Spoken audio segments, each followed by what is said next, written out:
Olá, amigos. Eu vi um vídeo recente de Olavo de Carvalho, onde ele cobra de Bolsonaro, de forma dura, atitudes e ações que ele e nós não estamos vendo.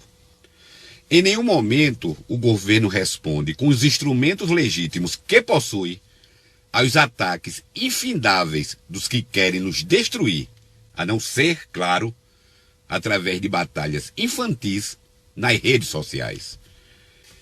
Essa Constituição já foi destruída, dilacerada e reinterpretada ao bel prazer pela SSTF. O STF, a pedido do PDT, aliado e recebedor de dinheiro do Partido Comunista Chinês, que também comprou de governadores o desmonte do Brasil, acatou um pedido desse partido e retirou os poderes legais do presidente em administrar e coordenar a crise sanitária causada pelo vírus chinês, anulando o seu decreto e passando os poderes para os governadores e prefeitos, com a missão de quebrar o Brasil e vender em muito breve a terra arrasada para a China. O governo virou apenas o órgão que abastece com muito dinheiro esses entes corruptos. O que Bolsonaro fez diante de tudo isso?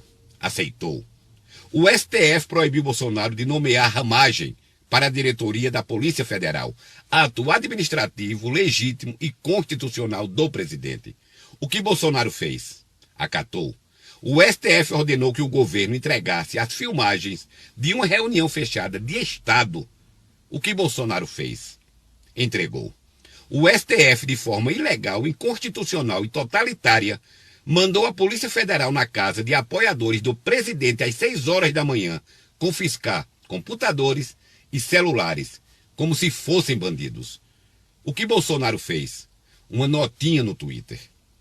Manifestantes, apoiadores, foram presos de forma arbitrária, ilegal e totalitária em São Paulo por criticarem o ministro Alexandre de Moraes.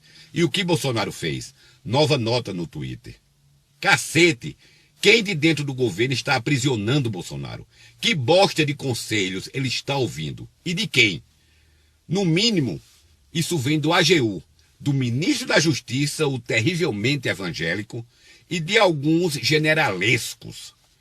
Só falta agora lascarem Abraham Weintraub, um excelente ministro, e que entende da guerra cultural gramsciana em que estamos metidos há décadas. Tenho receio de que Bolsonaro também aceitará. O que está acontecendo com o presidente? Medo de quê? Da imprensa falar mal? Já mete o cacete 24 horas por dia. E até de corno já o chamou, sem que sofresse em processo algum por isso.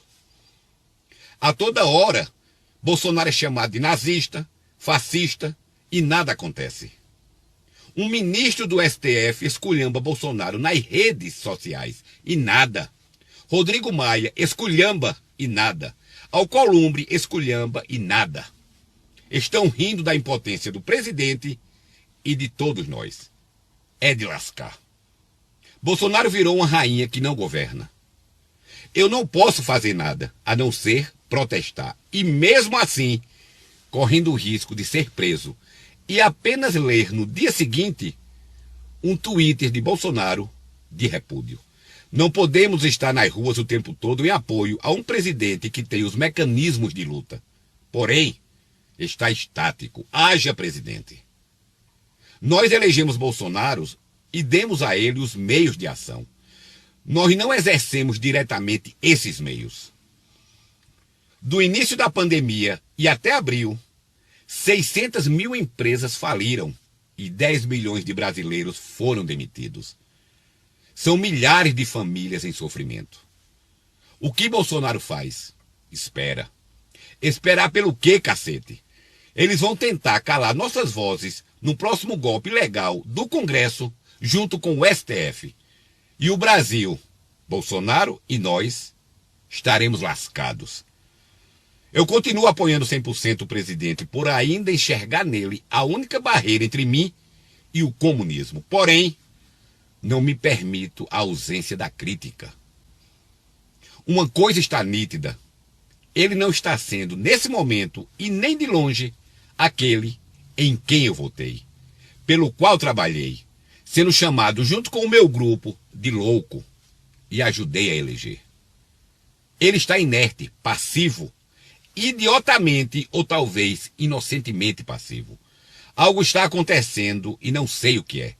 Talvez uma cambada de generais de merda, simpatizantes do socialismo ou muito positivistas, estão amarrando as mãos e embotando a mente de Bolsonaro e nos arrebentando com isso. O presidente precisa entender que honestidade, patriotismo e bons propósitos são essenciais, porém não é tudo.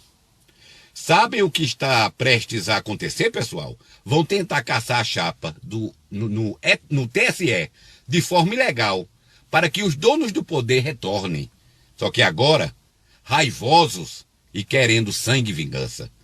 E os generais irão fazer igual os generais franceses, que quando Hitler invadiu a França, olharam para o primeiro-ministro Paul Renault e disseram, com caras de bundas, nós perdemos. Eles vão dizer a Bolsonaro que foi constitucional e democrático e darão um pé na bunda de Bolsonaro. Nós, o povo, ainda somos a última barreira de resistência e o verdadeiro poder. Mas que merda de democracia estamos vivendo? Onde o presidente está enxergando tanta democracia? Os nossos movimentos de verde e amarelo antidemocráticos, os democráticos vândalos criminosos antifas e do Black Lives Matter tupiniquins? Bolsonaro, não abandone esse povo sofrido. E agora, depois da quebradeira, povo lascado, povo fragilizado, povo infeliz. Sérgio Moro foi bom, foi herói para muitos, nunca para mim, até deixar de ser. E o povão apoia o presidente, até deixar de apoiar. Aí, meus caros, Bolsonaro será jogado aos porcos e seguiremos todos juntos. Bradar, acabou porra, não é o suficiente se estiver dissociado das ações. A guerra é contra párias assassinos, bestas sanguinárias, genocidas e imorais. Um dia o presidente prometeu atacar o socialismo e o comunismo e não se render caladinho a eles. E quando faz, oblitera toda uma nação. Jamais deve tentar negociar com os que querem matá-lo. E até já tentaram. Nunca deu certo na história. É preciso lembrar de Chamberlain, primeiro-ministro inglês, que antes da Segunda Guerra Mundial viajou para Berlim buscar com Hitler a promessa de que esse não provocaria uma outra guerra na Europa. Retornou sorridente e acenando com uma bosta de papel na mão.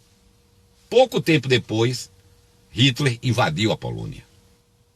Tenho receio que para o nosso Brasil, talvez, já seja tarde demais.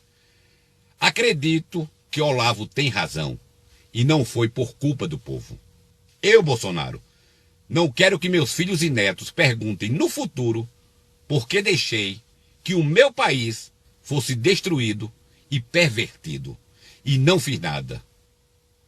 E lembro a todos que não existem virtudes na derrota, apenas escravidão. Uma escravidão que aponta já no início da rua. Que Deus nos ajude e ilumine o nosso presidente com sabedoria e discernimento para entender que agora, mais do que nunca, acabou, porra!